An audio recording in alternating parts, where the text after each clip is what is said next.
میں نے کہا کوئی بات نہیں، کیونکہ 30-32 سال میں پتہ نہیں کتنے اداروں سے ہم آف ایئر ہوئے ہیں، کتنے اداروں سے ہم نے لکھنا بند ہوا ہے، یہ تو روٹین کی چیزیں ہیں۔ ٹربیون اخبار نے خبر چھاپ دی اس پہ۔ جب ٹربیون خبر چھاپتا اسی دن منسٹر انفارمیشن ان کی کوئی تقریب تھی پشاور کے اندر،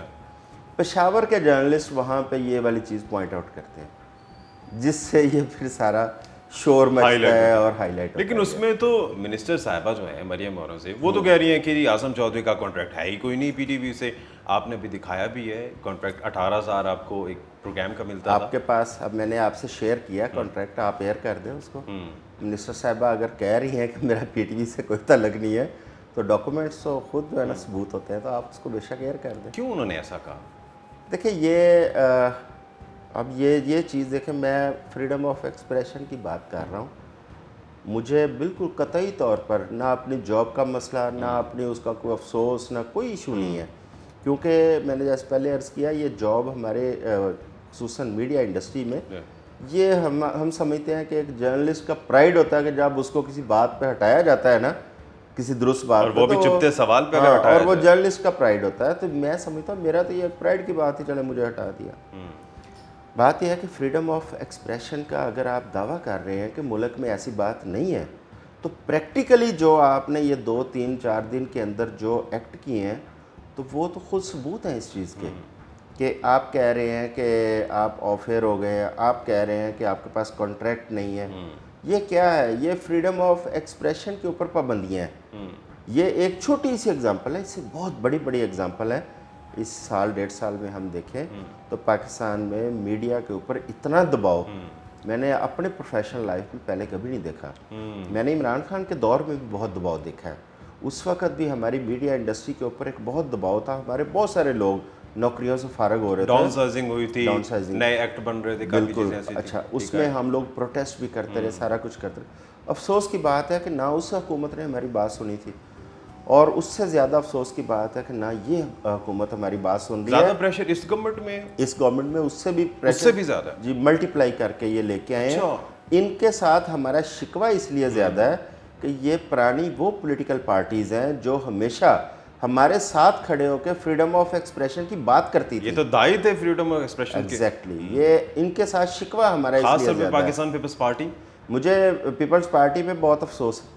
پیپلز پارٹی سے میں یہ امید نہیں رکھتا تھا کہ پیپلز پارٹی اس ملک کے اندر اگر میڈیا کے اوپر بولنے کے اوپر پابندیاں ہوں گی تو پیپلز پارٹی خاموش رہے گی،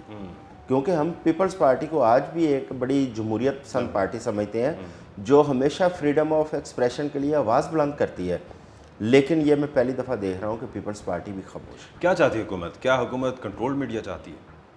اس سے زیادہ کیا کنٹرول ہوگا؟ اس وقت دیکھ لیں ملک کے اندر، میرا خیال ہے کہ اس سے زیادہ کنٹرول آج تک تو ہوا نہیں ہے۔ وہ چائنا ماڈل تو خان صاحب کو پسند تھا نا، جس طرح سے چائنیز میڈیا ہے، امپلیمنٹیشن یہاں پر اگر خان صاحب کے دور میں چائنا ماڈل بنتا نا تو شاید ہمیں حیرت نہ ہوتی۔ ہمیں حیرت یہ ہو رہی ہے کہ ان کے دور میں چائنا ماڈل میڈیا بن رہا ہے نا۔ اس کے بعد آپ گئے تو ہوں گے اوپر تک یا آگے تک؟ کہاں تک گئے جہاں پوچھا کہ کہیں نہیں گئے؟ میں قطن نہیں، میری بنتا ہی نہیں تھا کہ میں جا کے اس کے لیے کوشش کروں، یا اس کو نہ میں متمنی ہوں، ریزن تو نہ میں متمنی ہوں کہ میں واپس جانا چاہتا ہوں، مجھے ریزن چاہیے تھی کہ ریزن کیا ہے، تو ریزن مجھے پتہ چل گئی تھی۔ وہ کیا کہا، کس وجہ سے، یا کس کے کہنے پر؟ جی میں عرض کرتا ہوں کہ اگر میرے کوئی خیالات کا ایشو تھا، میرے کچھ نظریات کا ایشو تھا، میرے کچھ الفاظ کا ایشو تھا، تو میں تو 1 سال سے مئی 2022 سے پروگرام کر رہا تھا پی ٹی وی پہ، تو وہ اسٹیٹ ٹی وی ہے، اس کی سکرین پہ میں بیٹھا تھا، تو اگر یہ 30 جون تک 1 سال اور 1 ماہ گزر چکا تھا، اگر میرے کوئی الفاظ، نظریات، خیالات کا ایشو تھا تو یہ جو 13 ماہ گزرے ہیں مجھے اس میں آفر کر دیا جاتا، مجھے اس میں کنوے کر دیا جاتا۔ کیوں پرائم منسٹر کے کویسچن پہ ہی مجھے یہ میسج دیا گیا کہ اب آپ آف ایئر ہیں؟ یعنی کہ ایک تاثر یہ بھی تھا، اڑتی خبریں آئی ہیں کہ آپ پرو اپوزیشن تھے، تو کیا واقعی آپ پرو اپوزیشن تھے؟ یعنی کہ پرو عمران کہہ لیں یا پرو اپوزیشن کہہ لیں؟ میں ہمیشہ میں نے کوشش کی ہے کہ میں چاہے گورنمنٹ کی طرف سے بھی کچھ ایسا جس پہ تنقید کی جا سکے بعد میں اس پہ بھی تنقید کرتا تھا، میں عمران خان پہ بھی تنقید کرتا تھا، میں اور بھی جو چیزیں ہیں جہاں پہ تنقید کی میں ضرور کرتا تھا، چاہے وہ پی ٹی وی کی سکرین ہو، چاہے وہ کسی پرائیویٹ ٹی وی کی ہو۔ میں نے قطع نظر اس سے کہ مجھے پی ٹی وی کے ساتھ منسلک ہونے سے مجھے اس سے میرا ایک روزگار کا سلسلہ تھا، لیکن میں نے اپنے الفاظ، اپنے نظریات، اپنی جرنلزم کے اوپر میں نے کوئی کمپرومائز نہیں کیا تھا۔ میرے پی ٹی وی کے باخبر پروگرام اگر آپ دیکھیں گے تو اس میں آپ کو کلیئرلی نظر آئے گا کہ جہاں جہاں تنقید کی ضرورت تھی وہاں میں بولا ہوں، اور میری تنقید صرف تنقید برائے اصلاح، بینگ اے جرنلسٹ، کیونکہ میری کسی پولیٹیکل پارٹی کے ساتھ، کسی پولیٹیکل گروپ کے ساتھ کوئی ایفیلیشن تو کوئی محبت نہیں ہے۔ یہاں پر ایک سوال یہ بنتا ہے کہ جب آپ نے سوال کیا، وہ کلپ بھی بڑا وائرل ہوا، جواب جب وزیر اعظم صاحب نے دیے تو ان کے جو تاثرات تھے چہرے کے وہ مثبت تھے، وہ کچھ اس طرح کے نہیں تھے کہ انہیں ناگوار گزرا ہے۔ بالکل ایسی تھا۔ تو لگتا یہ ہے کہ یہ ان کا اس میں کوئی کردار نہیں تھا، یا ان کے نیچے کسی منسٹری کا نہیں تھا۔ کہیں ایسا بھی تو ہو سکتا ہے کہ شاہ سے زیادہ شاہ کے وفادار کوئی بنے ہو سکتا ہے، بالکل ہو سکتا ہے۔ شاہ کے ساتھ جو وفادار ہوتے ہیں وہ بھی کر لیتے ہیں کئی دفعہ، لیکن الٹیمیٹلی اس کا سارا جو سمجھیں کہ برڈن جو ہے وہ تو گورنمنٹ پہ جائے گا نا، چاہے کسی نے بھی کیا ہو، کیونکہ اس گورنمنٹ کے نیچے وہ ایک ہیرارکی ہے اور اس کا حصہ ہیں وہ لوگ۔ تو بہرحال پرائم منسٹر کو اگر ناگوار گزرتا تو ہمیں وہیں پہ پتہ چل جاتا ہے، پرائم منسٹر صاحب کے تاثرات سے پتہ چلتا ہے، یا وہ جواب نہ دیتے، ان کا استحقاق تھا نا وہ جواب نہ دیتے، وہ کویسچن آگے جو ہے نا اگلے کویسچن پہ چلے جاتے، لیکن انہوں نے بڑی خندق شانی سے وہاں پہ جواب دیا، اور انہوں نے وہ ڈائیورٹ کیا منسٹر انفارمیشن کی طرف، اور مجھے اس سے یہ امید پیدا ہوئی کہ اب تھوڑا سا چیزیں ٹھیک ہوں گی، بہتر ہوں گی، میڈیا اور گورنمنٹ ایک کوارڈینیشن کی صورت میں بیٹھ کے چیزوں کو سارٹ آؤٹ کریں گے۔ ڈاؤن سائزنگ جب ہو رہی تھی تو سب لوگ یہیں پر ہوتے تھے، بالکل مانتی تھے، بالکل ہمارے ساتھ یہ یکجہتی کرتے تھے، لیکن افسوس کی بات ہے کہ جب تمہیں اقتدار ملا، اختیار ملا چیزوں کو ٹھیک کرنے کا، بجائے ٹھیک کرنے کے اور ورس کر دی گئی، سب بھول گئے۔ عمران ریاض کا کیا ہوگا، باقی صحافیوں کا کیا ہوگا؟ یہ بھی ایک بڑا تکلیف دہ بات ہے۔ دیکھیں میں نے اس سے پہلے منسٹر انفارمیشن میرے پاس کلب تشریف لائی تو میں نے ان سے یہ کویسچن کیا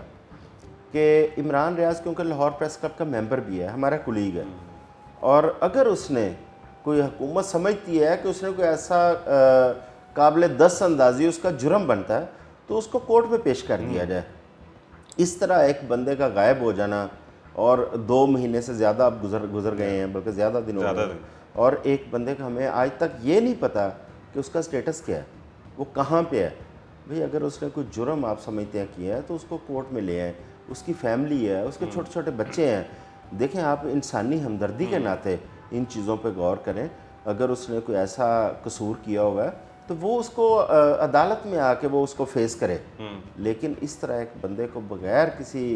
بتائے اطلاع کے غائب کر دینا یہ بہت بڑی زیادتی ہے۔ اچھا اعظم صاحب، آخر میں آپ کی موجودگی کا فائدہ اٹھاتے ہوئے میں پوچھنا چاہوں گا کہ مستقبل میں کوئی اور ایسا کیس نہ ہو کہ غائب کر دیا جائے کوئی صحافی، سوال کرنے پر جو ہے وہ سائٹ پر کر دیا جائے، اس کے لیے ایسی کون سی حکمت عملی بنائی جا سکتی ہے کہ ایک ٹیبل ٹاک کے ذریعے ان معاملات کو حل کریں، بجائے کہ اس کے کہ کسی نے وربلی کہہ دیا، کسی نے غائب کر دیا؟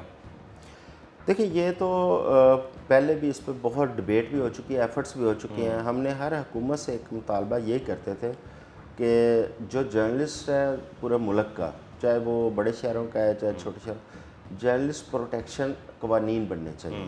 وفاق میں بھی اور صوبوں میں بھی، جس میں ایک جرنلسٹ، اس کی فیملی، ان کے جان کا تحفظ اور اس کا جو مالی تحفظ ہے اس کو انشور کیا جائے۔ بڑی بدقسمتی کی بات ہے، تمام جتنی پارٹیاں اس وقت اقتدار میں ہیں یا اپوزیشن میں ہیں، یہ تمام پارٹیاں برسر اقتدار رہ چکی ہیں، ہمیں کسی پارٹی سے وہ والا رسپانس نہیں ملا۔ کوئی ایک پارٹی جس میں لگ رہا ہو کہ چلے مستقبل میں یہ کچھ بہتر ہو جائے گی؟ میں پیپلز پارٹی پہ میں اس لیے افسوس کا اظہار کر رہا ہوں کہ ہمیں ان سے توقع تھی پیپلز پارٹی سے، لیکن بدقسمتی کی بات ہے یہ بھی اپنی گورنمنٹ کا ٹینیور گزار کے گئے ہیں اور آج پھر گورنمنٹ میں ہیں، سندھ میں بھی گورنمنٹ میں ہیں۔ آپ سندھ میں تو کر سکتے ہیں نا قانون سازی، آپ وفاق میں آپ نے اتنے قوانین ابھی پاس کیے ہیں وفاق میں، آپ وہاں پہ پٹ تو کر سکتے ہیں نا کہ جرنلسٹ کا تحفظ جو ہے یا اس کی فیملی کا اور اس کا مالی تحفظ جانی اور مالی اس کو یقینی بنانے کے لیے کوئی ایسا میکنزم بنانے کی ضرورت ہے، قوانین بنانے کی ضرورت ہے، کوئی رول نہیں پلے کیا گیا۔ بہت شکریہ اعظم چودھری صاحب ہمارے ساتھ موجود تھے۔ دانش حسین کو اجازت دیجیے، اللہ نے کے بعد۔